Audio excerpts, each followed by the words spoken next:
Today I went and did a waterfall blessing here in Bali. And for those that have been to Bali, probably know what it is. You've probably seen it on Instagram. And it's essentially a Hindu uh, ritual that you go to and basically wash away everything and come back with clarity and a fresh new outlook. And I probably don't understand it in depth in terms of what it really means in Hinduism and why they do it, but I'm coming to you with a little bit of an understanding and what came out of it for me. And there was a couple of things. One, I got some clarity and insight.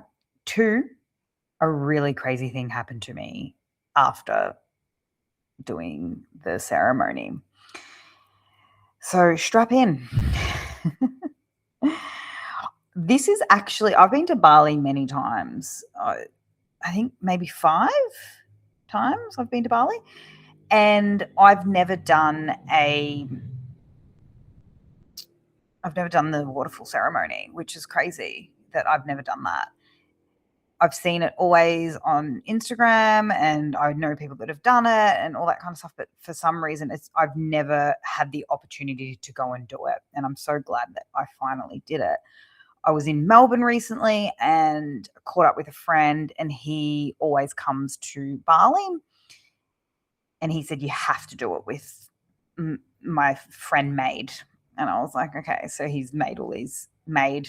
His name is Maid, but he has made all these friends here in Bali and these connections with the local people. And I really trust his judgment on this. So I was like, great, I will go and do it. And we finally got round to it because it's been quite a few holidays here in Bali at the moment. So I haven't been able to do it.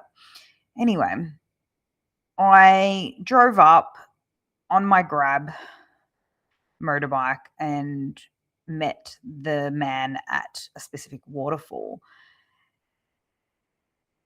And the Grab driver said, there's so many things that happened. The Grab driver was like, you're not going to get a Grab out here. I'll wait for you. And I said, oh, look, I don't know how long it's going to be. And he's like, I'll wait, whatever. I told him how much I'll pay him and he doubled it. I was like, these guys just do what they want here, but it was fine. It's not a problem. And so we went into the ceremony. They give you a sarong, which is really beautiful. And she's like, which color do you want? And I was like, you choose for me. And then she gave me an orange one with a red scarf, which was really beautiful. And we walked down to the first part of the area, the ceremony area.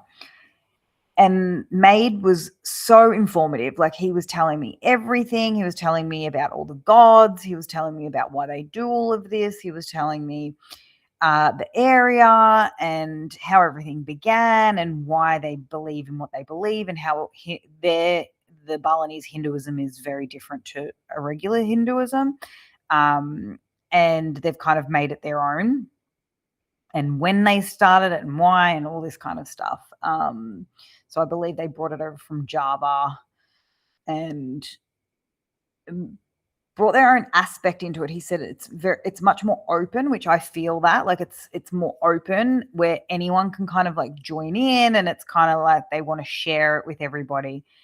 But what I really love about Hinduism, and at one point he did ask me, he's like, what religion are you? And for some reason, my mind was just straight away, I believe in everything, right? And which is true for me. But I didn't think maybe he wanted to know like what my original one was. And it didn't even come to my mind. I was just like, I'm open to everything. I believe in everything. And that's truly what I believe in. And I love all aspects of all religions. Sorry, I will change that sentence. I like different aspects of all religions. And yeah, I really do love Hinduism.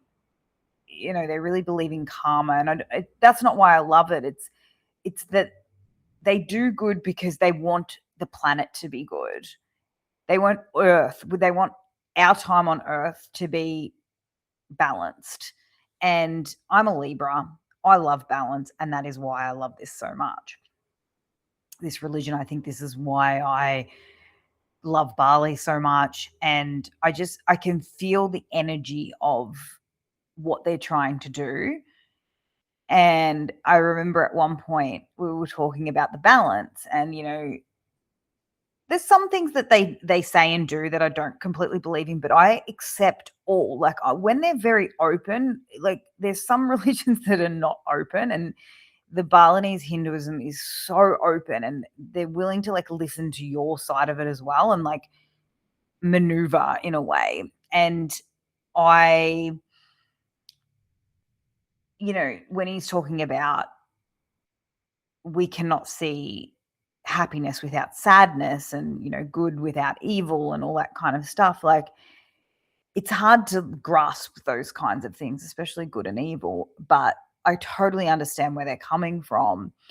And at one point I asked him, I said, so, because he believes, or Hinduism believes, that everything has to be in balance, right? And it has to come to balance. Like there has to be a good amount of good and a good amount of bad. And I said to him at one point, so at this point in time on Earth right now, where is the scales? And he like moved his hands, and one was higher than the other. And I said, what's the higher one? And he said, that's bad. And I was like, okay. So they really believe that us as humans have come here as the protectors. We're here, we're protectors. We're protecting the earth. We're protecting the plants. We're protecting nature. We're protecting the humans. We're protecting everything to essentially bring everything back into balance. And if we don't do our job of what we're supposed to do, then the earth explodes. It goes through cycles. So we're born, we live, we die. We're born, we live, we die. The earth goes in the same cycle. The plants go in the same cycle. The humans go in the same cycle. The animals go in the same cycle. And if we don't create balance here on Earth, it will explode. And that's how we got like the Ice Age and Atlantis and all these things that fell because we didn't complete the mission. We did not complete the mission. And I really, really believe that. When he was saying this to me, it really resonated with me. I think there was a lot of things that he said for a reason for me. And whether that was part of the spiel or not, this is what really resonated with me, and it was the mission. And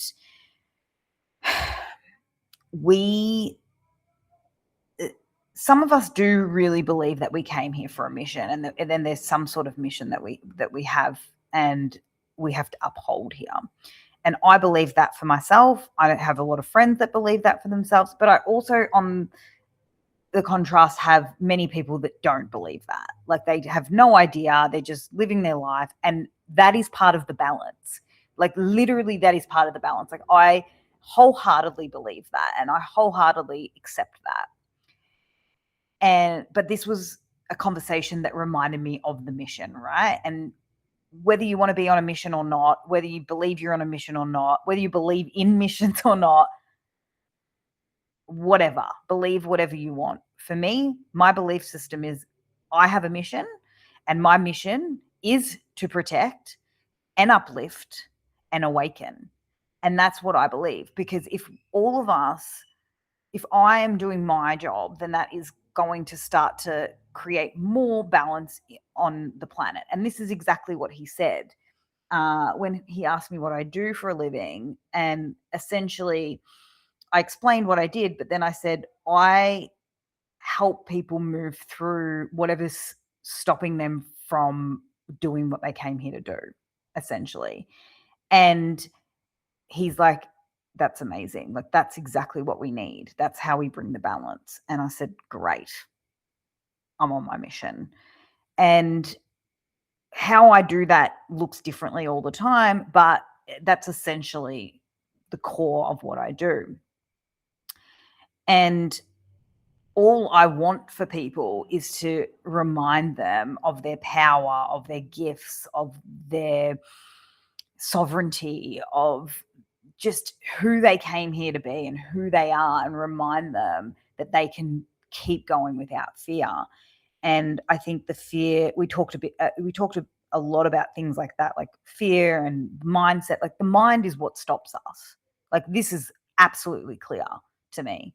The mind is what stops us. It stops us from moving forward because it creates fear, and it creates stories, and it creates just things that stop us from moving forward. And that's what he believes in as well. And he's like, our religion has a bit of a mix between Hinduism and Buddhism, right? And Buddhism is calming the mind, right? Or quieting the mind and having no thoughts. But I also believe you do need to have thoughts. You just need to become the observer of the thoughts. And I think that's very important, because the thoughts are what takes you to the next level anyway, regardless. And we spoke about that as well. So we need to have thoughts, and there is just a way to become the observer of the thoughts, and not actually make them a part of your story or create stories with them. And yeah, it's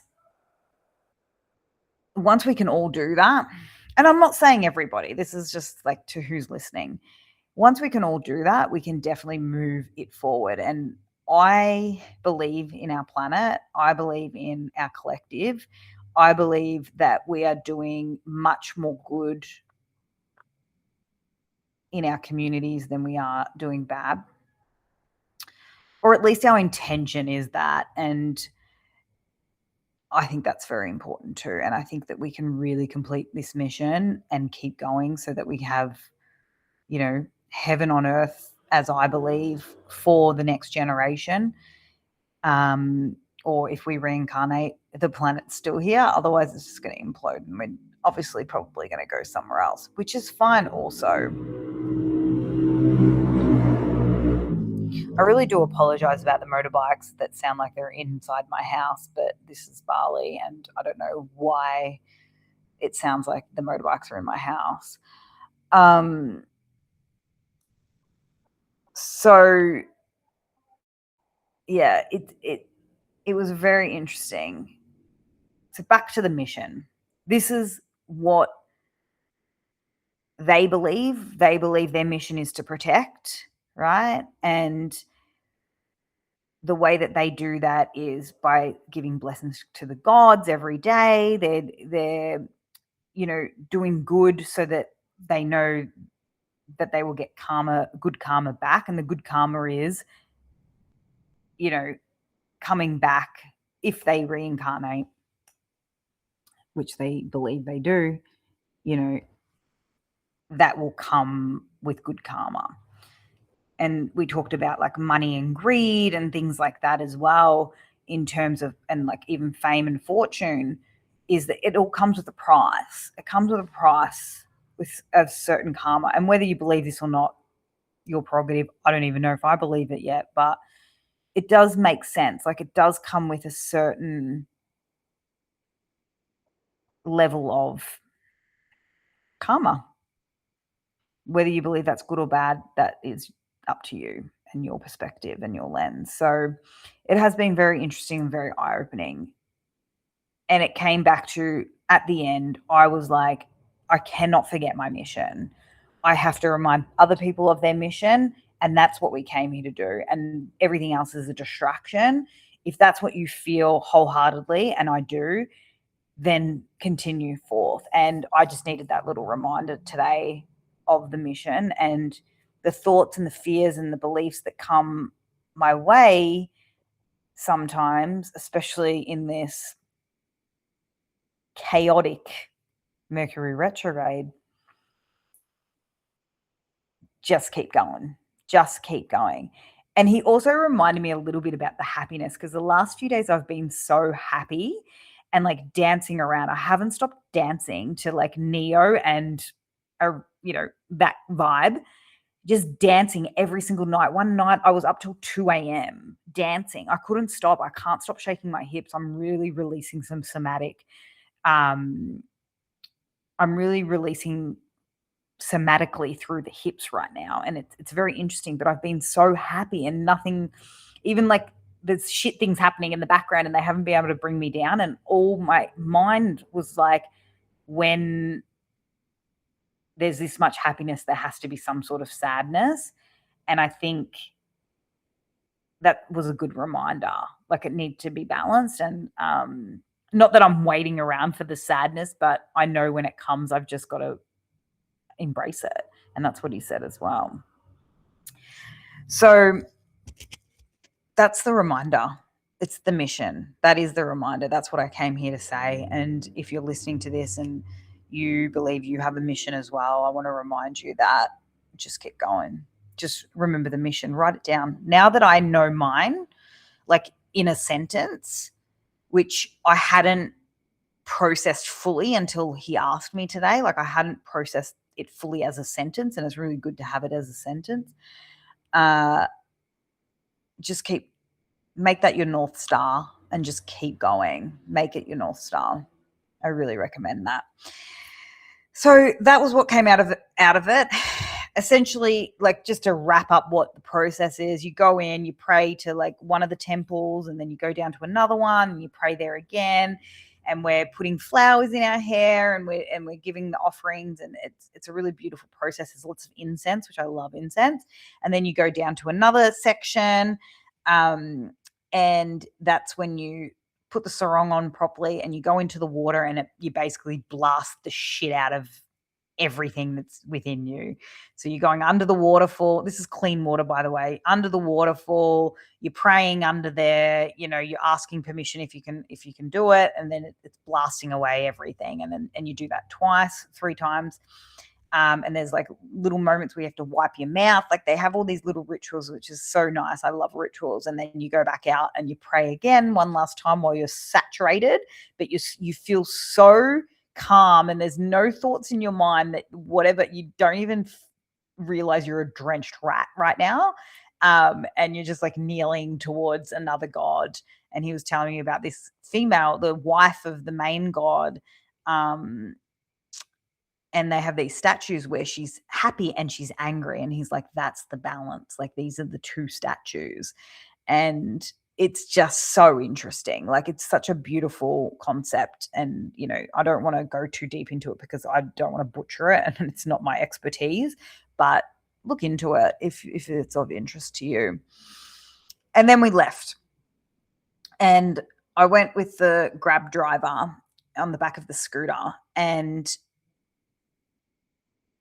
we're driving, and we get to like this part of Ubud where I can see the rice fields. It's absolutely stunning. Like I've never seen this before. I'd never visited it. I'm going to go back because it was absolutely stunning. And I'm just like in awe by this. And then we're on the road, and I'm just having all these thoughts in my head, like just observing them, like passing thoughts. Next minute, I felt like what felt like a piece of paper like flapped onto my head. And I was like, what the hell? But it was like heavier. Like it's like if a piece of cardboard flapped onto my head. And I was like, what the heck? I looked beside me, and a macaw, like a gigantic, I don't know if anyone knows what they are, but they're like gigantic parrots from the Amazon, was flying next to us. So it had like brushed past my head. I don't know if it had landed on me or whatever, but I felt like I felt the heaviness of it, but it brushed past my head, went around me, and then was flying next to us at our level. So you could imagine we're on a scooter on the road, right? And it's at our level, flying right next to us as we're driving. And then we both notice it, look up, and it just like does a circle, and it just takes off into the fucking sunset. And we're like, what just happened? This guy's freaking out. He's like, oh my God. And he's showing me his arm. He's like, I got goosebumps. Like, what is going on? And I was like, I am just a little bit flabbergasted right now. I don't know what to think. And these are not native to Bali. Like they would be either in like a zoo or like a park or privately owned or something like that. So who knows where this came from, because they are not native. And whether it's escaped or something, I don't know, but it was wild. And I just knew in that moment everything's aligned. Even like coming up, I saw like the angel numbers, like blah, blah. To me, angel numbers just means you're in alignment. Like I don't have to put a narrative onto each number. But this is the path. And it was a solidifying reminder that this is the path. Stay on your mission, listen to what just happened. This is like, you needed to hear this, you needed to be here. And like, whether it's the ancestors or however you want to see it, it was a reminder. So I love when things like that happen, because it's so magical and it reminds me of the magic that's here on earth. And it's the magic in our spirits that, aren't our bodies, they aren't our mind, they just are. It's like the gods. They just are. And there's nothing that we need to do. There's nobody that we need to be other than ourselves, authentic, love, whatever you want to embody. But if you came here for a mission, this is your reminder to continue forth on that mission.